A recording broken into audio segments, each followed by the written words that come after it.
काय डोकं चालवलं बघा. माझ्या पत्नीला म्हटलं लक्ष्मी रडू नको, हा मला $1 दे म्हटलं.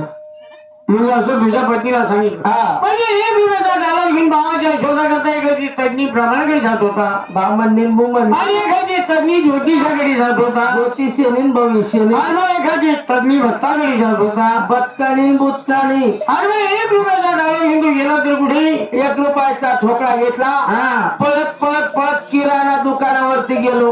का किराणा दुकानवर म्हणजे $1 ठोकळा घेतला आणि परत परत किराणा दुकानावरती गेला हा. आणि मग हे बघा त्या दुकानदाराला म्हटलं बाबा हा $1 दे हो आणि मला मस्त एक नरम पाव दे म्हणजे म्हटलं. असं दुकान झाल्यावर तू सांगितलं हा.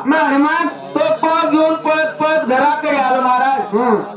आल्या आल्या सिंगल मध्ये त्या सिंगल मध्ये तो पाव असा 2-3 मिनिटं भिजू घातला. त्या सिग्नल मध्ये हा. बरं मग त्या पावाने चहा आटवला हो हो हो आणि तो पाव उचलून असा वरती आणला. हा तेव्हा त्या पावाला लटकून माझा बाळ वरती आला. हा बाळ माझ्या पत्नीजवळ दिला हो आणि दरबारामध्ये हजर झाला महाराज. बघा अरे तुझा बाळ त्या मध्ये पडला 5 मिनिटं झाली 10 मिनिटं झाली